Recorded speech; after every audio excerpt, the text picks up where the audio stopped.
Well, hello and welcome to Tech Talk Thursday, the 2 p.m. slot, as we like to call it now. Welcome everybody. And I was going to go live to Instagram, and then I just noticed that Ecamm threw an error saying I cannot go live to this destination. So I did do some testing before and it was working, so I'm not sure what's going on there. So unfortunately, Instagram and any vertical stuff that we're doing right now isn't working. So it doesn't matter. That's what we're here for, testing away. So I'll bring on Mr. McKenna. Hello, Martin. How's it going? So once again, it doesn't work. I'll have to find out why. So, well, Instagram isn't working, but is YouTube working in vertical? I'm only going live to. I was only going live in vertical to Instagram today because I just had that one destination set up as well as just the standard YouTube stuff. So I have no idea why that's stopped. I think it's to do with the stream key because what I did is I scheduled the stream. You have to add a stream key. It changes every time. Maybe the stream key was wrong, but it just said an error, and I don't understand what that error is. I'll have to look into the logs, maybe send it to Ken and Glenn. It doesn't matter. It was just testing. But anyway, how are you doing? How's your week? I can still hear some thumping in the background. There's still the working there, right? There's a bit of thumping in the background.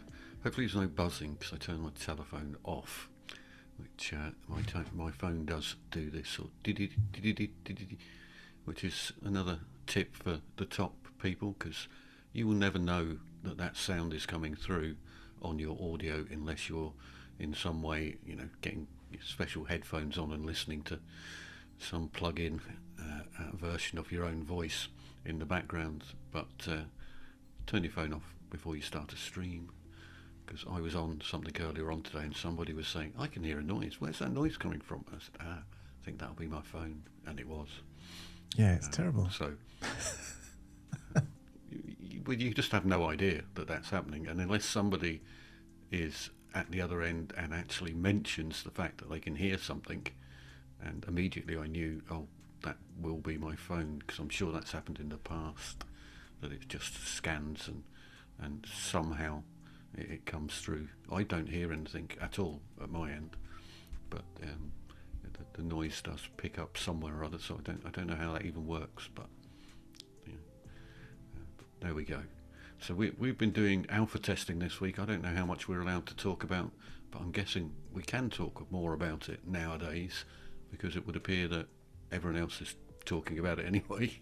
I think so. On various different streams. So the alpha version of Ecamm now is supporting dual streaming in landscape or horizontal, or whatever you want to call it, 16 by 9 and 9 by 16 simultaneously. So generally we've been playing about and testing this, and I certainly have been going live to the likes of LinkedIn in landscape format, whilst going live to YouTube in both landscape and vertical format simultaneously on the same channel. So that all seemed to work very, very well, actually, very well. And I also did a bit of a test to an unlisted YouTube channel with some guests of mine, so I was showing them around Ecamm and how to use it and what it was capable of, and it did record independently both the different aspect ratios and feed them out to YouTube in both aspect ratios, and I was able to give a unlisted link to my guests so they could go back and have a look at the different look and feels for the different aspect ratios, where we can create completely different backgrounds in each canvas. So if I refer to the horizontal and the landscape as canvases, if you can imagine, if I decide I want to put something up here and something over there, if I then put that in exactly the same format in vertical, then I would have things disappear off the side of the screen, which we don't want. So some streaming tools will just do this by cropping down the center of the screen. Ecamm is a lot cleverer than that and allows you to have a totally unique design for each canvas. So in your vertical you can slim down, if you want, how things are going to look if you've got a background going on, and I frequently have got a background going on, although I don't right at this very second, but if I had a background going on, then we can make that completely different in the two different formats, which is often necessary anyway in a vertical format, just to space restrictions, so you have to move things around a little bit, but you can place your cameras and your videos and your presentations wherever you like in each canvas, along with your logos and anything else that you've got. So it's very, very cool. It seems to work extremely well thus far. We're finding a couple of little odd quirks, just things that have got missed out as we've gone along, but they'll be added in, no doubt, before the beta is released. So as I say, we're on the alpha at the moment. You can't get hold of the alpha, I'm afraid, folks. It's not widely available, but you can go into the Facebook group and join the beta Facebook group for Ecamm, and as soon as that beta comes out, which I suspect won't be too long, then you'll be notified that the beta is available. And we'll already have played about with most of the functionality and hopefully found any big issues that are there, and some smaller ones as well. But they've just introduced a nice showing background feature in the latest alpha that allows us to drop a single image into the background for both canvases, and then it crops it automatically in the vertical canvas if that's what you want to do. Or as we've found out, maybe you don't want to do that and you want to have something a bit different, in which case you have to drop that into the individual scene. So we've just been having that whole discussion prior to coming on just now, but we know what's happening now, and we think it's behaving as expected, although we're probably going to request a little enhancement there. If possible. Yeah, we'll see. And it's fair to say that the beta has been pretty much like every other beta, or the alpha, sorry, has been pretty much like every other alpha we've tested. It's been pretty rock solid. It hasn't crashed or anything. It's just little nuances and little things that are different with regards to going live in both formats. So, you know, we and the team have been sort of ironing out a few of those things, and Ken and Glenn have been very responsive as ever, and then just tweaking and changing and iteratively making some updates. I think there's another update coming maybe before the end of the week, and then we'll be able to test that. And yeah, the likelihood is in the next sort of week or so that the beta will be out for everybody to test. But it's fair to say that, you know, you don't want to be saddled with these problems, so let us deal with those first. Let's test it out thoroughly, and then when you get it, it's going to be pretty much rock solid and ready to go. But like anything else, if it's beta software, we don't recommend doing your production workflows, especially for clients. We're testing it here right now. We don't care if this breaks or not, you know, but I wouldn't recommend doing it for clients and things. Just a quick comment come in, and I've got a sort of an answer for this. So thanks, King, for joining us. You're referring to the Wavelink plugin. I haven't tested Wavelink since I was last on my show. I was waiting for the Stream Deck plugin to be updated and things like that. So let me know if it has been updated, and then I'll test it out. Maybe do that live on Sunday or something like that. But I haven't played with it. But yeah, the Wavelink software is really good, but just haven't had time. So many other things going on as well, and so on. So what have you been working with this week? I'll tell you my sort of musings on what I've been playing with. Yeah, so obviously lots of Ecamm work, and that's kind of combined with doing lots of graphic work as well. For me anyway, it's always the graphic side of things that I like to play about with, and video associated with the graphics as well.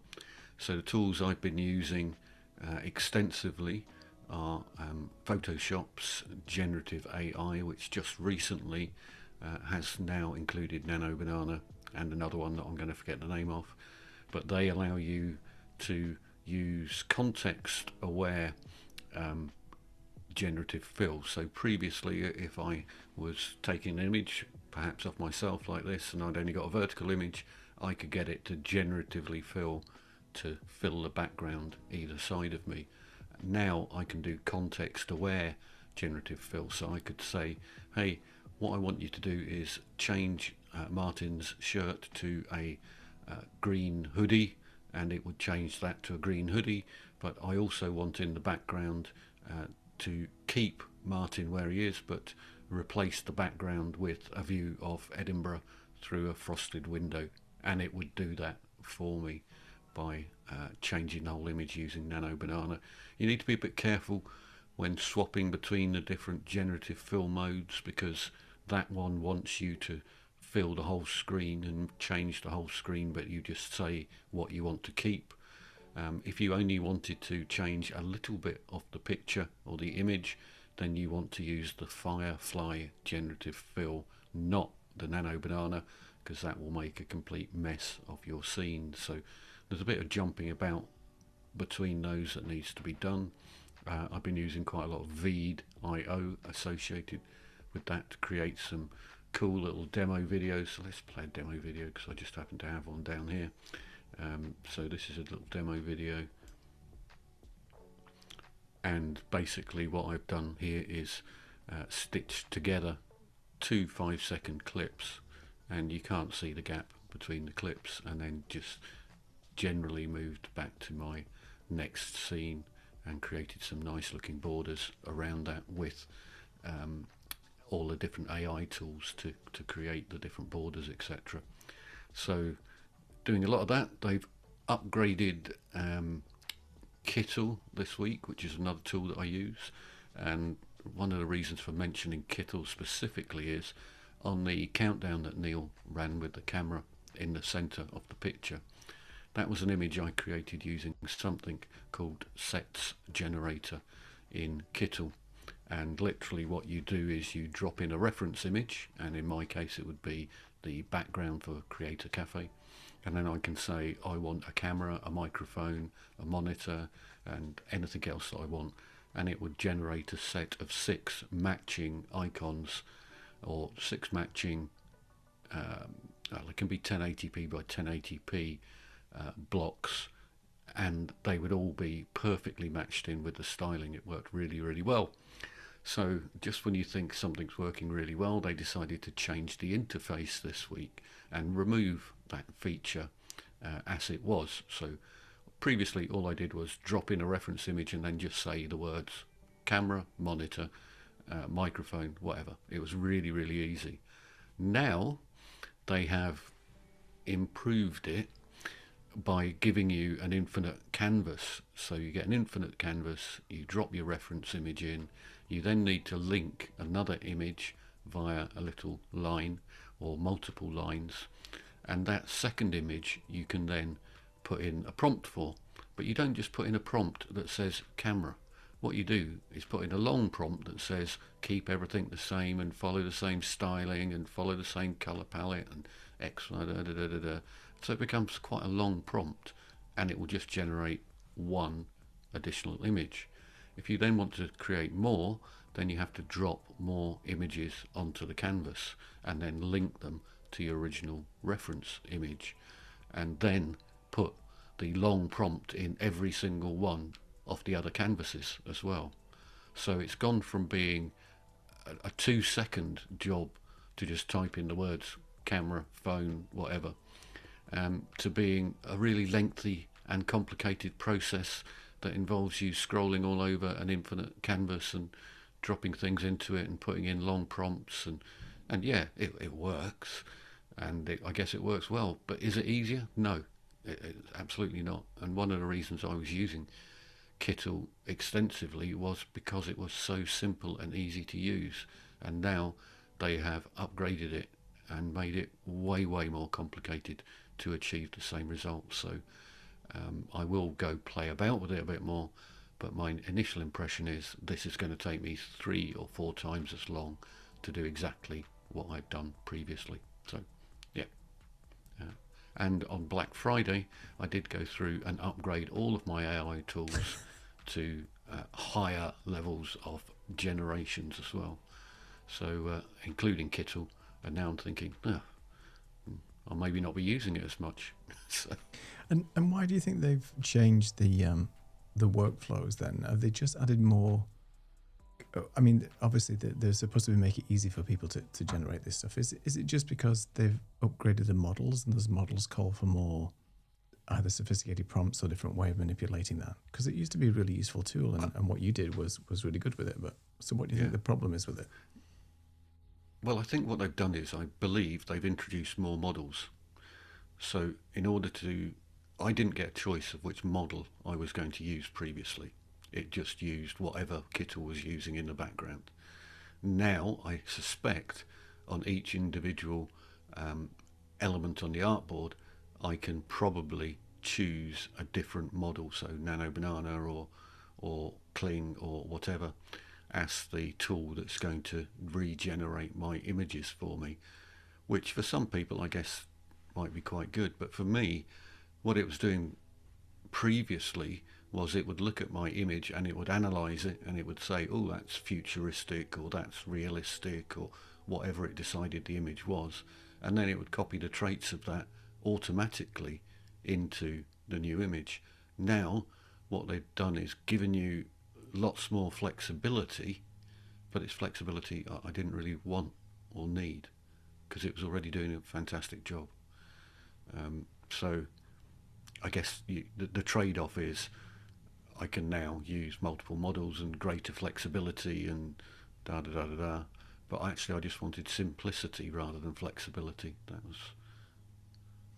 was my goal. That makes sense. I was just going to suggest, because I think we've had some people join and then we've had a couple of people drop off. So I think we don't have any live people watching at the moment. I was going to suggest maybe we stop this live stream, and just because we're only having a conversation, I'm just curious about the whole Instagram thing. We could just pause here and then I could just go live into vertical mode onto Instagram just for testing.